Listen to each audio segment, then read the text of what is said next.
네, 이 나라의 운명 그리고 5천만 우리 국민들의 삶이 걸린 대한민국의 대표 일꾼을 뽑는 그런 자리입니다. 지금까지 주어진 작은 권한 범위 내에서 최선을 다했습니다. 앞으로 기회를 주시면 새로운 나라 반드시 만들어내겠습니다. 새로운 대한민국 이재명은 합니다. 네, 어제 TV 토론 잘 봤습니다. 지금 현재 지지율 1등 주자로서 다른 후보들로부터 집중 공격을 받으셨습니다. 그런데 제가 보는 입장에서는 예전에 그 공격형 그런 모습에 비해서 수비가 매우 약해 보인다라는 생각이 들었습니다. 공수전환이 잘 안 되는 느낌이 들었습니다. 그래서 본선을 대비해서 어떻게 보완할 것입니까? 네, 원래 공격이 최선의 방어입니다. 그런데 어제는 제가 다른 분들이 저한테 질문을 너무 많이 하시는 바람에 제가 질문할 기회가 없어서 딱 한 번 했던 것 같습니다. 이제 정책에 관련해서는 많은 질문들이 있기 때문에 사실 저는 설명할 기회를 가져야 되는데 앞으로 이제 후보들의 숫자가 좀 줄어들고 또 특히 본선에서는 거의 1대1 토론에 가까워질 것이기 때문에 그때는 이제 충분한 논쟁 시간을, 제 주장 시간을 확보할 수 있어서 지금처럼 질문하시는 것도 절대적으로 다 답하지 못하는 이런 상황은 좀 개선되지 않을까 생각하고요. 또 하나는 우리 내부에 우리 경쟁은 이제 결국은 함께 가야 될 팀원들이기 때문에 누가 되든 간에 상처 입지 말아야 된다. 그래서 저희는 공적적이기보다는 잘 방어하고 잘 배려하고 이런 게 더 중요한 단계라고 생각해서 그랬습니다.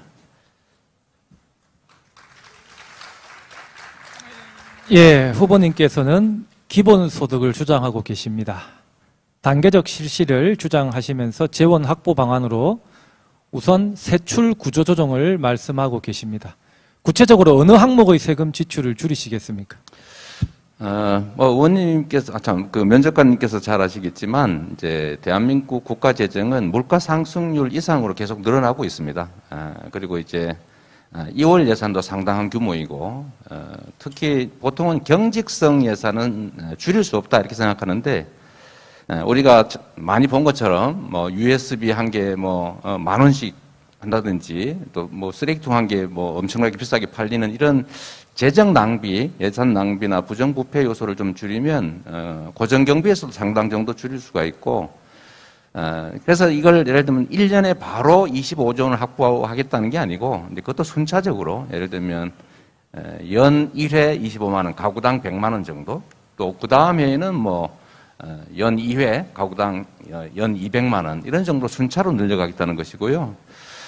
그 다음에는 이제 연간 우리 조세 감면 규모가 약 50조에서 60조를 오가기 때문에 이것도 순차적으로 좀 줄여가면서 줄인 만큼 기본소득 지급 금액을 늘려가고 이제 마지막 단계에서는 저희가 이게 경제 성장에도 도움이 되고 지역 소상공인에게도 도움이 되고 지방 발전에도 도움이 되고 소득 양극화 완화에도 도움이 되고 결국은 복합적 효과가 있구나라는 국민들의 확신이 생기면 그때는 이제 사회적 타협을 통해서 탄소세라든지 반드시 부과해야 됩니다.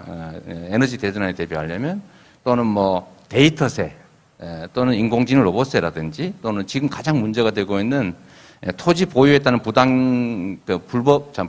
불로소득을 줄이기 위해서 이제 국토 보유세 이런 것들을 또 조금씩 부과하면서 그만큼 전액 국민들에게 지급하는 방식으로 계속 확대해 나가면 저는 재원 조달은 거의 문제가 없을 거라고 생각합니다. 구체적으로 어느 항목의 조세 감면분을 축소하실 생각입니까?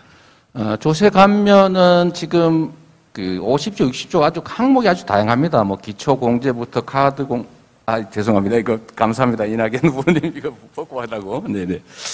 감사합니다.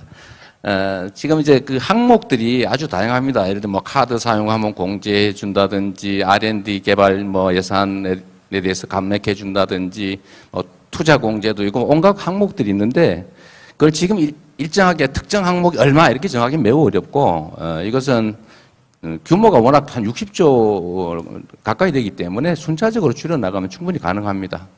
네, 지난해 6월 17일에 제가 그 도지사 집무실에서 후보님을 인터뷰한 적이 있습니다. 당시에 이제 기본소득이라는 건 국가 대개조 전략이다. 그 코로나19 시기에 가장 중요한 진짜 뉴딜이 기본소득이다. 이렇게 굉장히 중요하게 강조를 하셨는데 최근 인터뷰나 어제 TV 토론을 보니까 1번 공약이 아니고 아직 공약이 나오지 않았고 그래서 입장이 바뀌신 건가요? 아니면 1년간의 우선순위가 바뀌셨다고 생각하는 게 맞습니까? 네, 이제 그거는 어제 발언할 총량 시간이 워낙 부족해서 생긴 문제인데 기본소득은 특히 이제 지역 화폐형 기본소득은 정말로 효과 높은 경제 정책이자 이제 소득 재분배 정책이기 때문에 반드시 해야 될 핵심적인 과제입니다.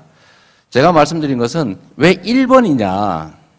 저는 1번 공약은 사실은 성장 정책이어야 된다고 생각합니다. 1번은 우리가 모든 사회적 갈등과 어려움의 원천이 성장이 줄어들면서 기회가 줄어든 데 있기 때문에 기회를 늘리기 위해서 모두가 희망을 조금이라도 가질 수 있는 사회를 만들기 위해서는 성장을 회복해야 됩니다. 그래서 성장 회복이 1번이고 성장 회복의 방법으로는 이제 공정성을 확보하는 공정사회 실현이 하나의 수단이고 또 하나는 위기의 시대에 위기를 기회로 만드는 에너지 대전환과 디지털 대전환, 소위 4차 산업혁명의 미래 시대를 기회로 만들어서 이제 성장하고 거기서 일자리와 기회를 더 만드는 일을 해야 되는데 그 다음 하위 단계에 여러 가지 공정성 확보와 경제 활성화 정책의 하나가 기본소득인데 기본소득만 하려고 그런 거 아니냐.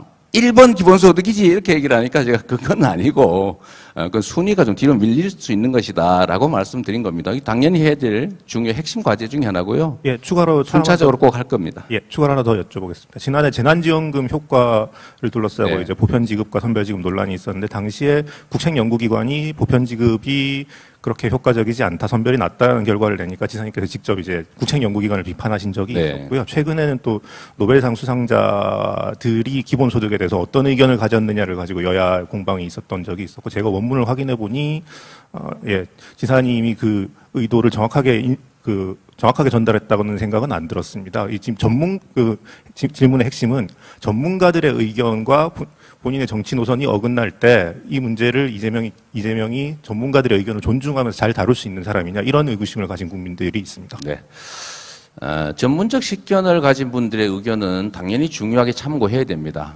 근데 전문적 식견을 빙자해서 왜곡을 해서 그 정보를 잘못 전달하거나 아니면 잘못된 의사결정을 만드는 경우는 분명히 문제 제기를 해야죠.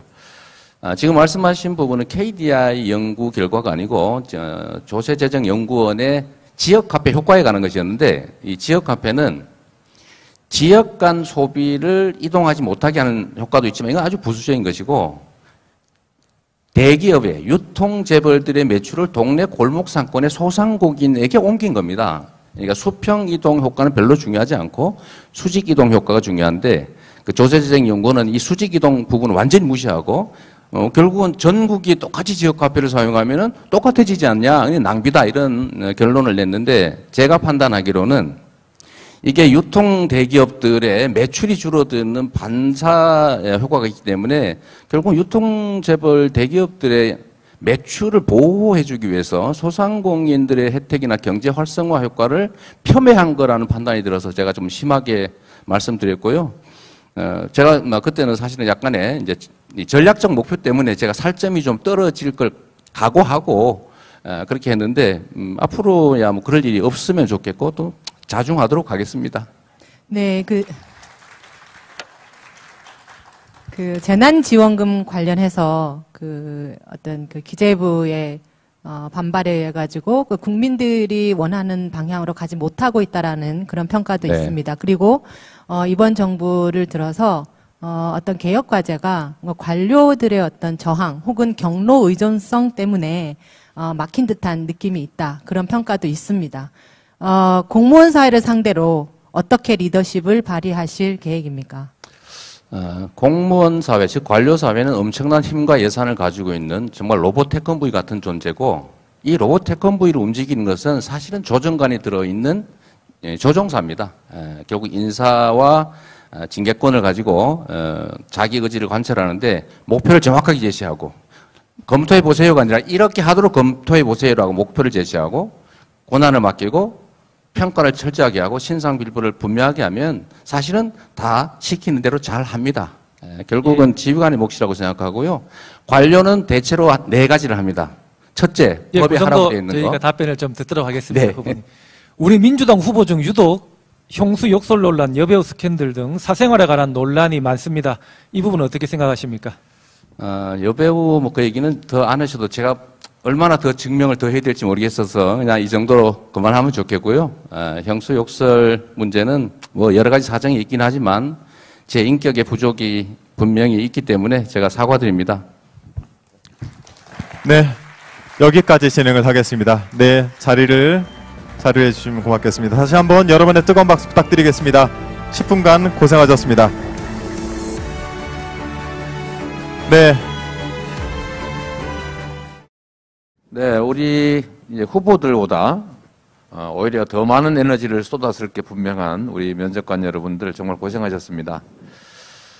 내년은 정말 중요한 시기입니다.